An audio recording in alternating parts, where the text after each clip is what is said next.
Plus au sud du Morbihan, c'est encore avec le goût du caramel salé que Marie-Ange emprunte les sentiers côtiers de Pénétin, le long des falaises ocre de la plage de la Mine d'Or. C'est une falaise ici qui est constituée de sédiments, de sable.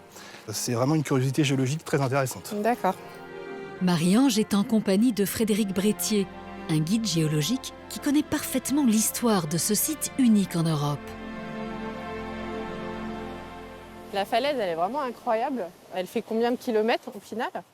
L'anse fait environ 2 km, donc c'est vrai que c'est assez imposant. Oui, en effet. Et la falaise fait une dizaine de mètres de haut. Donc il y a de quoi se faire de belles balades, effectivement. Oui.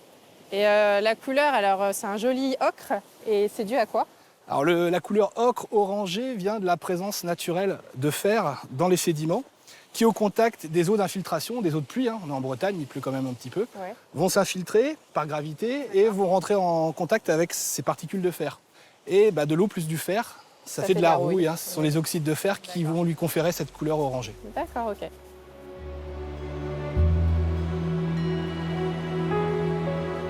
Frédéric, cette falaise, elle s'est formée comment? C'est une bonne question. Alors là, on arrive face à un premier indice qui va nous renseigner là-dessus. Si tu regardes au milieu de la falaise, tu vois qu'il y a des sortes de petites lignes formées par les galets qui sont obliques. D'accord. Ça, en géologie, c'est ce qu'on appelle des litages obliques. Ce sont des formes sédimentaires qui sont créées au moment du dépôt de sable. D'accord. Et vu que là, tous les litages vont dans le même sens, ça nous indique un sens de courant unique. Et qui dit sens de courant unique dit fleuve. Donc là, si tu vois l'orientation des litages, ça nous indique un fleuve qui venait du sud-est. Et qu'est-ce qu'il y a comme grand fleuve actuellement au sud-est? Je pense qu'on parle de la Loire. Oui, les géologues pensent effectivement que c'était la Loire qui, donc, il y a 1 million d'années à peu près, est venue creuser une vallée dans la roche et petit à petit a déposé des sables et des galets qui se sont superposés pendant des centaines de milliers d'années et qui, petit à petit, ont fossilisé cette vallée. Il faut essayer d'avoir une vue d'ensemble, donc il faut qu'on se recule suffisamment. D'accord. Parce que c'est quelque chose qu'il faut apprécier dans son ensemble. Ben oui. Parce que c'est quelque chose de très rare. Voilà, là on est pas mal placé.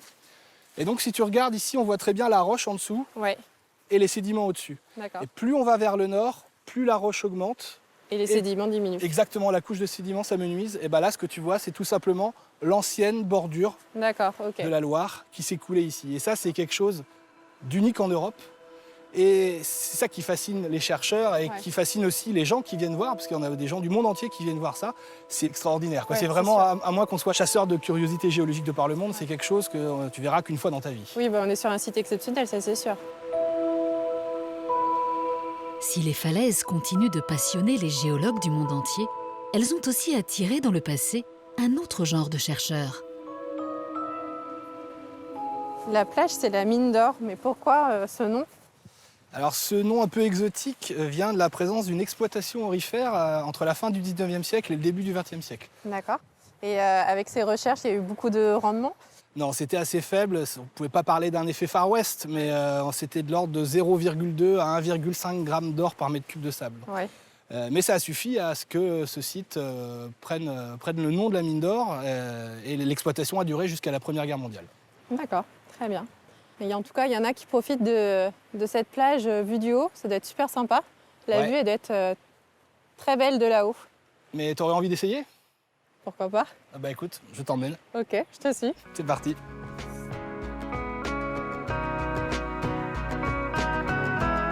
Avec ses falaises parfois hautes de 15 mètres, la plage de la Mine d'Or est le paradis des parapentistes. C'est le seul site du Morbihan d'où l'on peut s'envoler. T'as pas trop peur ? Non, ça va. Il y a une petite appréhension, mais non, j'ai hâte de voir ça. C'est normal, mais ça doit être... Première expérience pour moi, c'est cool.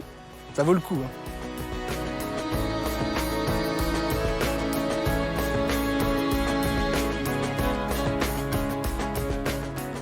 On reste debout, Marie-Ange. Ouais, je suis debout. Et on avance. Allez, on avance, on reste debout. Ok.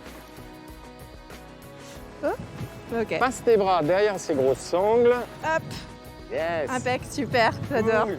Et bah ça y est, on vole. C'est génial.